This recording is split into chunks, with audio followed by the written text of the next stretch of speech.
देखिए दोस्तों, एक बार फिर से चुनाव का समय आ रहा है और वापस से खबरें निकल के सामने आ रही हैं कि ईवीएम हैक हो सकता है। तो क्या ये सच में हैक हो सकता है? तो चलिए समझते आज की इसी इंफॉर्मेटिव वीडियो के अंदर।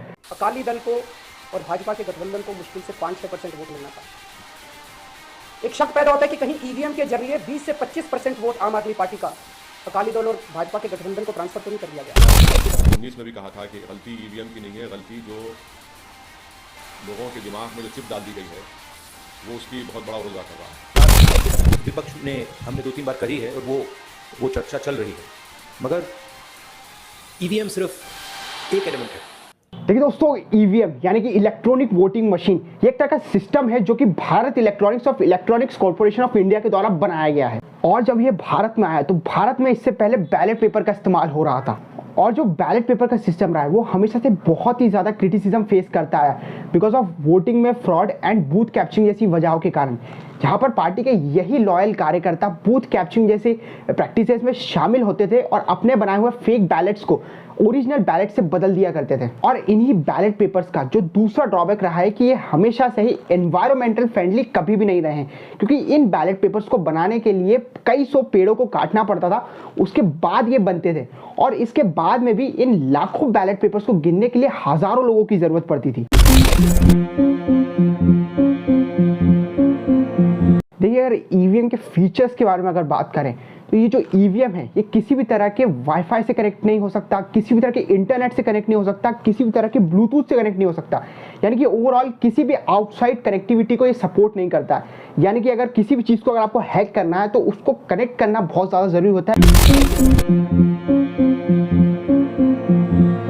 चलिए दोस्तों, ईवीएम के पार्ट्स के बारे में जान लेते हैं। इससे हम एक निष्कर्ष तो निकाल पाएंगे कि क्या ईवीएम सच में हैक भी हो सकता है कि नहीं। देखिए, ईवीएम बेसिकली 3 पार्ट से मिलकर बनता है। पहला बैलेट यूनिट, दूसरा वीवीपैट और तीसरा कंट्रोल यूनिट। देखिए, बैलेट यूनिट वो होता है जिससे आप आपके फेवरेट कैंडिडेट को वोट कर सकते हैं।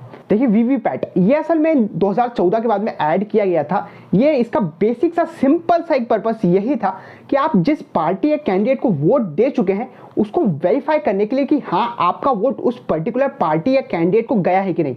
असल में वीवीपैट में ट्रांसपेरेंट डिस्प्ले होता है जिसकी वजह से आप उसके पास थ्रू देख सकते हैं कि मान लीजिए आपने किसी एक अल्फा पार्टी को वोट दिया है तो उसी पार्टी की एक स्लिप कट के जिसपे अल्फा लिखा होगा वो कट के उस वीवीपैट में गिर जाएगी। तो साइमल्टेनियसली आप वोट देने के बाद एक चेक कर सकते हैं कि आपने जिस पार्टी को वोट दिया है आपका वोट उस पार्टी को गया है कि नहीं। Now the voter, what he has to do is, suppose he chooses candidate number 4. He just presses this blue button. The minute he presses this, a red light glows here, and along with it, simultaneously, we have the slip which gets printed in the VVPAT, and it is visible through this transparent window for 7 seconds. Control unit, देखिए जो control unit होती है वो आप ही के सामने बैठे हुए ऑफिसर के पास में होती है। जब आप वोट देने जाते हैं तो वही ऑफिसर बटन दबाकर आपको वोट डालने की परमिशन देता है। इसका एक सिंपल सा पर्पस यही है कि कोई भी वोटर बार बार अपने फेवरेट कैंडिडेट को वोट ना दे सके। देखिए, जब भी इलेक्शंस आते हैं तो भारत इलेक्ट्रॉनिक्स अपनी सारी की सारी यूनिट देश के डिफरेंट पार्ट्स के डिफरेंट स्ट्रॉन्ग रूम्स पे भेज देता है। और ये सारा सब कुछ रैंडमली हो रहा होता है, जो कि ईवीएम यूनिट्स की जो आईडी होती है उसके बेसिस पर रैंडमली डिसाइड किया जाता है कि किस पर्टिकुलर एरिया में कौन सी ईवीएम की यूनिट जाएगी।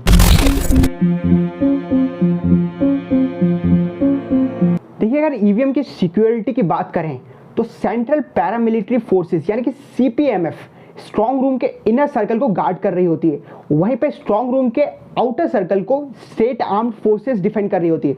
और जो बाहर की स्ट्रीट्स होती है, स्ट्रॉन्ग रूम्स के बाहर की जो स्ट्रीट्स वगैरह होती है उसको लोकल पुलिस वगैरह डिफेंड कर रही होती है ताकि कोई भी अंदर जाकर छेड़छाड़ ना कर सके। और जब सारी की सारी ईवीएम यूनिट्स भारत इलेक्ट्रॉनिक्स के द्वारा अलग अलग स्ट्रॉन्ग रूम्स में जब पहुंचा दी जाती है तो सभी पॉलिटिकल रिप्रेजेंटेटिव्स और गवर्नमेंट एम्प्लॉयज के सामने इसे स्ट्रॉन्ग रूम में रख दी जाती है। और जब सारी की सारी ईवीएम यूनिट्स स्ट्रॉन्ग रूम के अंदर रख दी जाती है तो इस पर 24/7 कैमरा रिकॉर्डिंग ऑन कर दी जाती है, जिसे लाइव वहां के पॉलिटिकल रिप्रेजेंटेटिव्स और गवर्नमेंट ऑफिसर्स देख रहे होते हैं।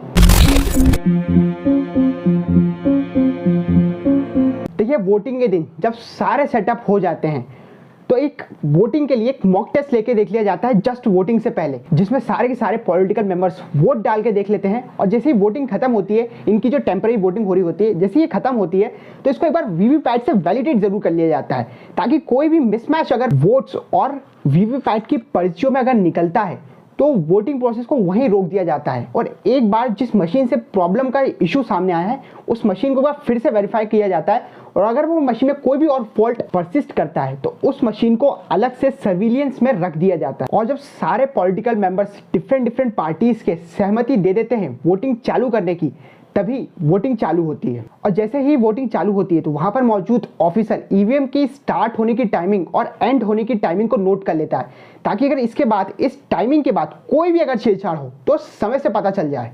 और जैसे ही वोटिंग प्रोसेस खत्म होती है, सारी की सारी ईवीएम यूनिट्स को सील करके सारे के सारे पॉलिटिकल मेंबर्स और गवर्नमेंट ऑफिसर्स के सामने वापस से स्ट्रांग रूम में रख दी जाती है। और ये सभी पॉलिटिकल मेंबर्स और गवर्नमेंट एम्प्लॉइज के सामने हो रहा होता है। और जब काउंटिंग का दिन आता है तो सभी पॉलिटिकल मेंबर्स और गवर्नमेंट ऑफिसर्स के सामने स्ट्रांग रूम का लॉक खोला जाता है और एक एक ईवीएम की सील को चेक किया जाता है। अगर कोई भी ईवीएम यूनिट की सील के साथ में कोई भी छेड़खानी होती है तो वोटिंग प्रोसेस को वहीं पर रोक दी जाती है। और जब सारे लोग ईवीएम मशीन को खोलने की सहमति दे देते हैं, तभी ईवीएम मशीन को खोला जाता है और वोटिंग प्रोसेस को आगे बढ़ाया जाता है।